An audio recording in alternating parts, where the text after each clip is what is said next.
ஆன்மீக பயணத்தின் தொடக்கத்தில் அருள் கிடைக்குமா, நான் தகுதியானவனா, என் வாழ்க்கை வீணாகிவிடுமோ என்ற பயமும் ஏக்கமும் நம்மை ஆட்கொள்கின்றன. இந்த ஆரம்பகட்ட சந்தேகங்கள் ஒரு ஆழ்ந்த தேடலுக்கு வழிவகுக்கின்றன. கடந்த கால கர்மங்களும் குற்றங்களும் நீங்கி நான் தூய்மையடைவேனா என்ற கேள்வி நம்மை வாட்டுகிறது. மனித முயற்சி மட்டும் போதாது, அருள்தான் உண்மையான சுத்திகரிப்பு என்ற நம்பிக்கை இங்கே பிறக்கிறது. உண்மையான ஞானம் எனக்குள் உதிக்குமா, மாயையின் திரை விலகுமா, உலகத்தைப் பற்றிய விழிப்புணர்வு கிடைக்குமா என்ற ஏக்கம் நம்மை ஆட்கொள்கிறது. இருளிலிருந்து வெளிச்சத்திற்கு வரும் எதிர்பார்ப்பு இது.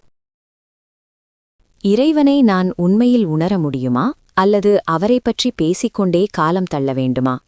வெறும் கருத்து அறிவிலிருந்து அனுபவ ஞானத்திற்கு மாறும் தகுதியை பெற ஏங்குகிறோம்.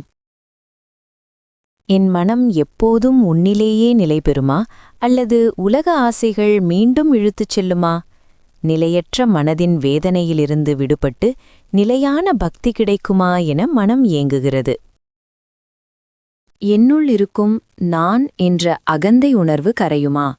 அகந்தை மறைந்தால்தான் உன்னை அடைய முடியும் என்று அறிந்து அது நடக்குமா என்று அஞ்சுகிறோம். இது ஆன்மீகத்தின் முக்கிய தடுப்பு.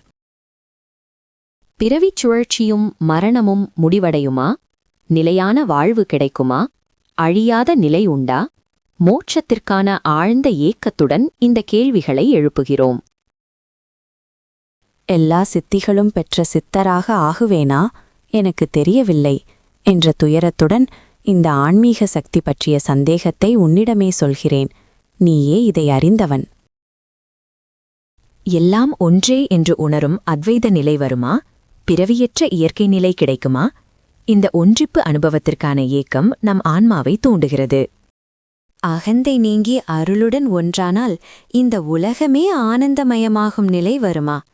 அந்த இறுதி நிலையை நான் காண்பேனா என்ற எதிர்பார்ப்புடன் அருளுடன் ஒன்றிப்பு என்னும் பரம சுகத்தை நாடுகிறோம்.